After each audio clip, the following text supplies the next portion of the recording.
Etanol e metanol são álcoois, tá? Então, os dois estão da mesma família, a família do álcool, tá? Então, a gente tem o metanol com um carbono na sua formulação e a gente tem o etanol com 2 carbonos na sua formulação. Os dois são transparentes e não dá pra gente ver diferença visual entre eles, tá? Então, para quem está só ouvindo no podcast, os dois, então, são transparentes, como se fossem água mesmo, né? Ou como se fosse 1 litro de álcool que você tem em casa. Então, a gente não consegue saber visualmente a diferença deles. Mas, quimicamente, eles são muito diferentes. Então, o fato de um deles ter um carbono a mais do que o outro faz muita diferença. Bom, o metanol, ele sofre um processo de transformação dentro do nosso corpo. Tá? Assim como o etanol também sofre. Só que quando o etanol ele sofre esse processo de transformação dentro do nosso corpo, ele gera uma substância que o corpo lida bem com essa substância. Tá? É uma substância que ela causa um pouco de ressaca também, mas o corpo lida bem com essa substância. Já o metanol, quando ele entra em contato com o organismo, o fígado transforma esse metanol em outra substância, que é o ácido fórmico. E o ácido fórmico é uma substância extremamente tóxica para o nosso organismo. Tá? Então, por isso que tem essa toxicidade alta. Porque do metanol, ele se transforma em ácido fórmico no final. Tá? Então, o ácido fórmico, que é a substância que é tóxica mesmo para o nosso organismo. Como os dois são álcoois, os primeiros sintomas são muito semelhantes. Tá? Então, quando você ingere etanol, dependendo da dose que você ingere, você pode ter a dor de cabeça, você pode ter a ressaca, e no metanol o sintoma é muito semelhante. Só que, assim, a grande diferença é a dose que você ingere.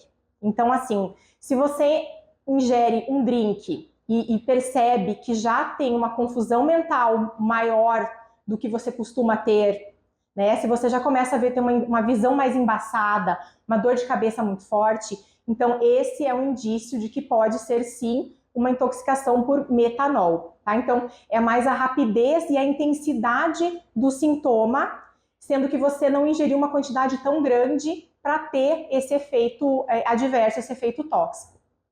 Então, e a visão embaçada, acho que eu poderia dizer que a visão embaçada é um dos pontos cruciais, né? Tanto que depois, com o passar do tempo, né, o metanol pode levar à cegueira, porque ele acaba agindo diretamente no nervo óptico. A toxicidade dele é bastante específica em sistema nervoso central e nervo óptico, por isso que pode levar à cegueira. Na verdade, não tem o que fazer antes de buscar ajuda médica, tá? Então, percebeu que alguma coisa está errada, que você está sentindo uma tontura, uma dor de cabeça, uma visão turva que não é normal, não é do seu comum de tomar um drink e já perceber isso, tem que correr para o pronto atendimento. Tá? Então não tem nada que possa ser feito antes, mas o tempo que você leva para buscar ajuda médica é muito importante nesse caso. Tá? Tempo é crucial quando a gente tem a intoxicação por metanol, porque aí chegando no hospital, aí sim, dentro do pronto atendimento, eles vão conseguir prestar esses primeiros cuidados que já tem o protocolo padrão dentro do hospital do pronto atendimento. Sim, vai facilitar, porque aí a equipe já vai estar preparada para as coletas de sangue específicas que a gente tem, né? Então chega no pronto atendimento, chega no hospital, comenta o que você está sentindo, comenta que você estava em algum local que consumiu alguma bebida, e avisa que isso sim vai ajudar a equipe médica a realizar o primeiro atendimento, os primeiros cuidados. Antes de ingerir a gente não consegue, né? Então, porque os dois são líquidos transparentes, então a hora que o metanol estiver junto com o etanol, os dois vão ficar transparentes, como se fosse somente o etanol. Então, antes não é possível a gente detectar. Mas quando a gente chega no hospital, né, no pronto atendimento, aí sim, a equipe vai fazer uma coleta de sangue, e é uma coleta específica, inclusive um tubo de coleta específico de sangue, e esse sangue vai para análise para ser verificado a quantidade, né, de metanol e de etanol que a pessoa tem no seu corpo. E, se possível, se conseguir levar o restante, a bebida, né, se às vezes sobrou um pouco, alguma coisa, pode também ser interessante você levar, que existe alguns laboratórios que também conseguem detectar nessa bebida, nesse drink que foi ingerido. É bastante interessante, né, o tratamento com o metanol, porque o antídoto, né, do metanol é o próprio etanol. E isso é muito um processo químico mesmo que acontece. Então a pessoa deu entrada no hospital, coletaram sangue, né, fizeram análise e está intoxicada com o metanol. O antídoto é administrar etanol, né, o próprio álcool, mas é um grau farmacêutico, então é o que vai estar dentro do hospital, não dá para fazer, não dá para ingerir fora de local, né, esse etanol. Então, dentro do hospital, o médico, a enfermeira que for administrar, vai administrar etanol num grau farmacêutico. E aí, o que acontece? Tanto o etanol como o metanol, eles são transformados, são metabolizados no corpo pela mesma enzima.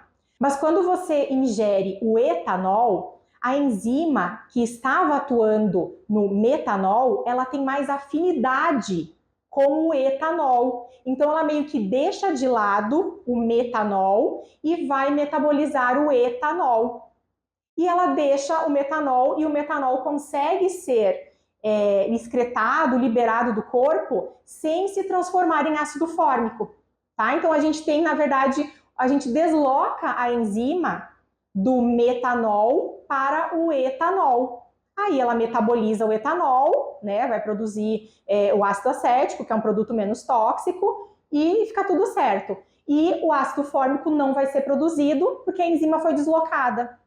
Então é bastante interessante o medicamento, né? Então a gente tem intoxicação por metanol e o antídoto acaba sendo o etanol. Tá? E a gente tem outros processos também médicos, pode ser feita hemodiálise também para acelerar esse processo de purificação, de limpeza, né, do organismo, mas eu acho importante a gente focar nesse tratamento com o etanol.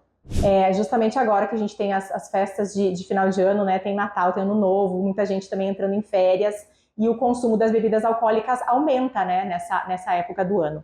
Então, a dica é consumir bebidas de boa procedência, né? Uma vez que a gente não consegue visualizar a diferença do metanol e do etanol, então é consumir bebidas de boa procedência. Então, vai comprar para beber em casa? Compra de um lugar que você conhece, um lugar que emite nota fiscal, dê uma olhada no rótulo, tá tudo certinho, não tá com uma grafia, não tá escrito errado, não tem algum lacre violado, algum lacre um pouco diferente, né? Então, fique atento, porque às vezes alguma alteração de embalagem já pode ser um indício, né? A tampa, às vezes, essa tampa nunca teve essa tampa, por que agora tem essa tampa? Será que não foi violado? Será que não teve esse problema? Então, quando você compra a bebida, sempre comprar de uma procedência confiável. E desconfiar dos preços muito baratos, né? Se você costuma comprar uma bebida alcoólica, por exemplo, que custa R$50 e agora ela está custando 20, alguma coisa está errada, né? Se o preço dela comum é uns 40, R$50, por que ela está custando tão mais barato agora? Então, ficar atento também com esses preços muito baratos, que pode ter sim uma adulteração. E também, quando for para algum barzinho, né, para algum local público, tentar também consumir de locais que você considera idôneo, né, e não consumir de qualquer lugar. Acho que seriam essas as dicas. Uniso, saúde.